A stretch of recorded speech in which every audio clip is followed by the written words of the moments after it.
My name is Chelsea Barker, and I am the farm manager for Little Wild Things.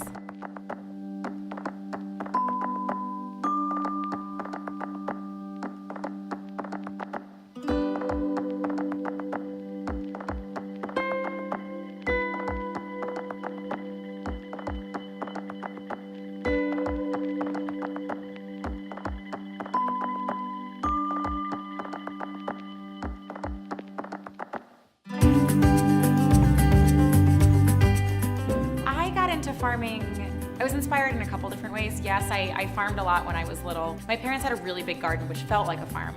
And it was a lot of work, so it felt in a lot of ways like this all-consuming thing that would take over every summer. And my parents loved it, and so we spent a lot of time out there and we worked on it a lot, and so I found a lot of joy in that. And so I think that gave me the confidence to be around plants and to understand what I was looking at and to try new things. And I remember being little and my parents gave me like my own little garden, and then I got to be in charge of like the compost pile, and I was definitely that kid.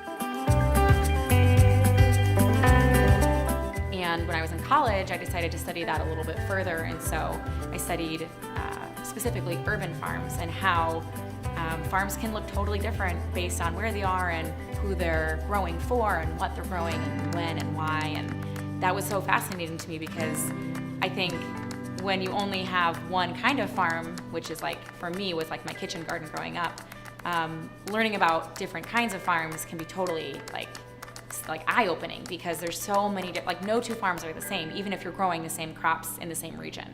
So that was really exciting for me, was just to imagine this whole world of this like patchwork of how different farms look and why people grow what they do, and is it because of the market, or is it because it's what they love, or is it a combination? And so I really just thought that was very fascinating. When I tell people that I'm an urban farmer, they're often very surprised. So that's really cool because people have usually never met a farmer before. You know, that's one of the goals of Little Wild Things, is proving that farming does not need to be this like shoved in a corner or like shoved in the Midwest of the United States where no one lives. Like, we want food production to be accessible and local and exciting, and we want to prove that farming is a desirable career choice for people who are creative and have energy and have the solutions to, you know, push the food movement in a really healthy, hopefully sustainable way.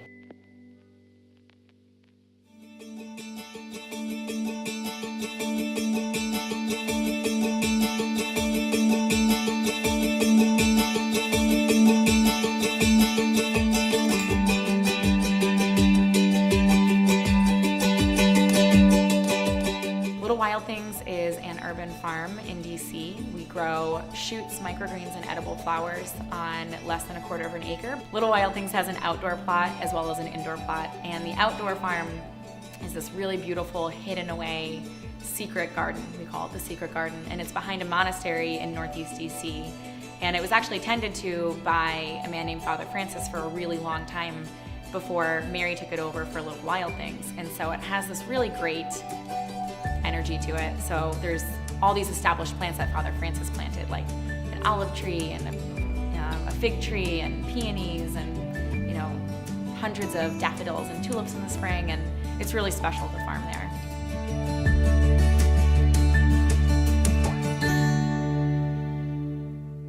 We grow the microgreens in the cellar of a pub in soil under artificial lighting. And we grow about 30 different varieties, everything from basil to mustards, endive, radish. One of the main reasons why chefs like to work with Little Wild Things is because they get a direct relationship with the person and the people who are actually growing the food, the product that they're buying. So they have met Mary, they have met me, they have seen our farm, and it's a total privilege to do that because we're in the city, and it's amazing that we can offer that. But even chefs who work with our product all the time sometimes don't really even understand what they're looking at, so it provides this really great educational opportunity that I know that they value, because at the end of the day, we want to be providing the best possible microgreens, edible flowers, and shoots, and they want to be working with the best possible product that they can have. And when there's more of that communication and there's more of that face-to-face time, like together we can both make things work. So I can grow something that they want, or I can do something a little bit differently, or they can understand, why I do something a certain way. And then at the end of the day, we're working together because, we want to sell more of our product and they want to support us more. So it really is awesome for both parties.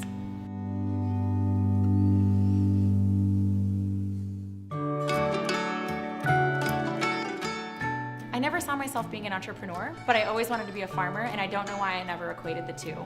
So having your own business kind of means that you're an entrepreneur, right? Because you're starting this thing and you're managing it and you're running it by yourself or with a small group of people. And business was never something that really interested me, and I didn't take a lot of classes on it in college, and I don't have any entrepreneurs in my family, so it wasn't something I was really exposed to.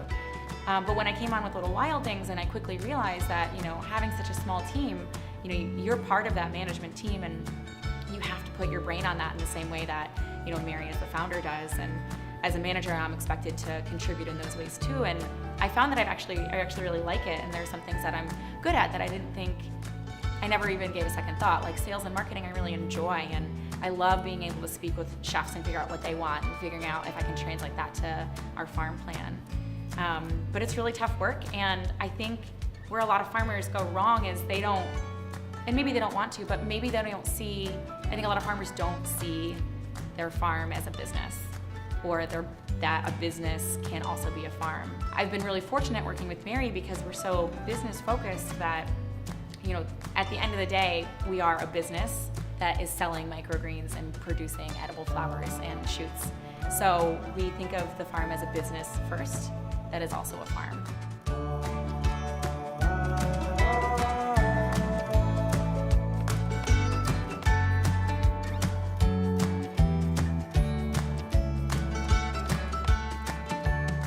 Going to the farm in the morning is like just a wonderful reset button, because even though we're in a city and you can hear the red line and you can hear your neighbor driving away, or you can hear a dog barking, it's still such a beautiful, peaceful place in and of itself.